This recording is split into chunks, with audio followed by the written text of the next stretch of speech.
Welcome back to you. Thanks for joining us for an extended version of our midday newscast. I'm Marcus Washington.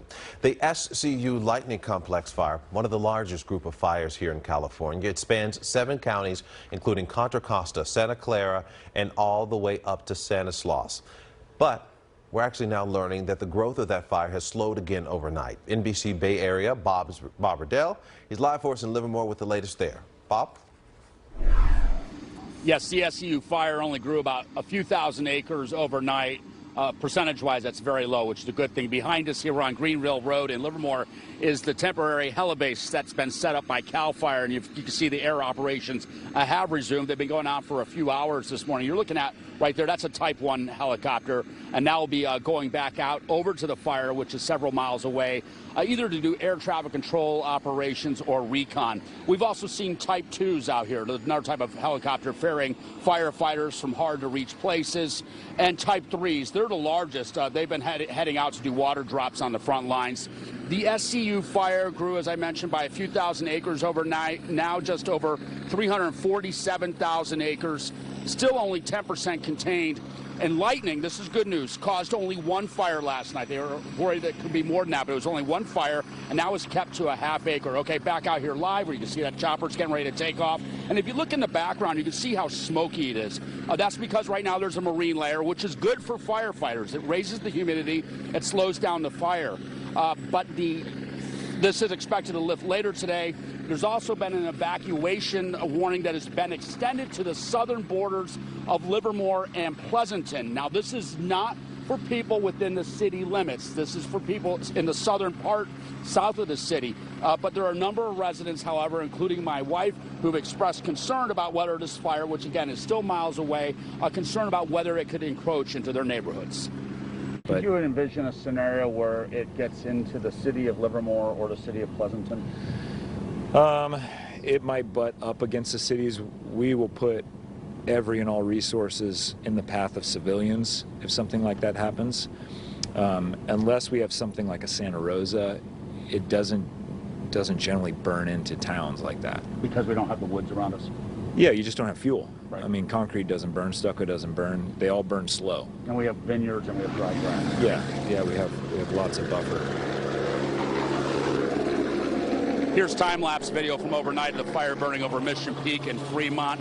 And then back out here live, another one of those Type 1 helicopters taking off from the helibase here on Greenville Road in Livermore is now heading in a westerly direction, perhaps towards Fremont, where we just saw that time-lapse video that I was mentioning. This fire is now the 3rd largest in state history.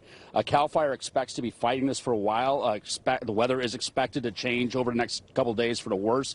Humidity will go down. Also, they're very limited on their resources. Normally on a fire this size, they'd have around 4,000 men and women. Right now, they have just over 1,300. And the reason is, if you recall, the weekend before, there were around 12,000 lightning strikes that started 500 fires throughout the state. So they sent all these crews out there. Well, they're just overextended. And one firefighter was telling me this morning they saw a crew from Texas. That gives you a sense of just how far out they've put the call for more reinforcements, and there's still hundreds of outstanding requests. Marcus. Yeah, I know they're expecting even more. I know the governor was just saying yesterday they were even going as far as Canada to ask for assistance. So hopefully we get more in very soon. All right, Bob, thanks. Now we want to talk about the CZU fire. It turned deadly over the weekend, as CAL FIRE confirming that one person did not make it out alive. And over the weekend, that fire straddling Santa Cruz and San Mateo counties continued to grow. And behind the fire lines, looting arrests and rescues. NBC Bay Area's Chris Sanchez, she's live for us from Scotts Valley, where law enforcement out there pulling out all the force right there to help out. Chris. Well, hi there, Marcus. First, I want to tell you we learned a little bit more about that one fire victim. He was found near his car. CAL FIRE believes that he was trying to leave the area. And we also know that 6 people had to be rescued because they were so desperate to know whether their homes were still standing that they breached the perimeter. They went into that burn zone, and then the fires and the flames overtook them. They had to be taken out. In the Boulder Creek evacuation zone, we found a homeowner who remained behind in the burn zone, digging fire breaks around his 2 homes and those of his neighbors. He didn't want to stop to talk, but he says he had to do something. CAL FIRE says the 74-acre burn area is not safe, and not just because of the flood. It is highly dangerous in there still. There are trees coming down. We have redwood trees, old growth timber that is coming across the roadway. And we have infrastructure that needs repair. We have bridges that have failed, old wooden bridges that have failed that may not appear failed to people that they may drive on. It is not safe. The fire may not be directly impacting their structure or property, but there are huge hazards out there. That's what the call for evacuation sounded like in Ben Lomond. Among the evacuees, a member of the NBC Bay Area family. Our editor and friend Shayna John's family packed up the pets, photo albums, and her mom's ashes and headed to Santa Cruz to stay with friends. We've lived in that house since I was 5. 40 years. It's my mom's house. My mom isn't with us anymore. She fought for that house. If I lose that house, I don't know what I'll do. It's just my worst fear. It's so scary. And all it takes is just one wind, change in wind. Here's a look at what fire crews are up against. The good news is that the fire is 13% contained because of a break in the weather. The bad news is the break may not last. At this point, 163 homes, businesses, and other buildings are destroyed, but there are more than 1,500 fire personnel on this fire, some of them from out of state. You heard Bob Riddell talking about some of those resources coming from other areas. We've certainly seen that here. We've seen a lot of Bay Area law enforcement here also.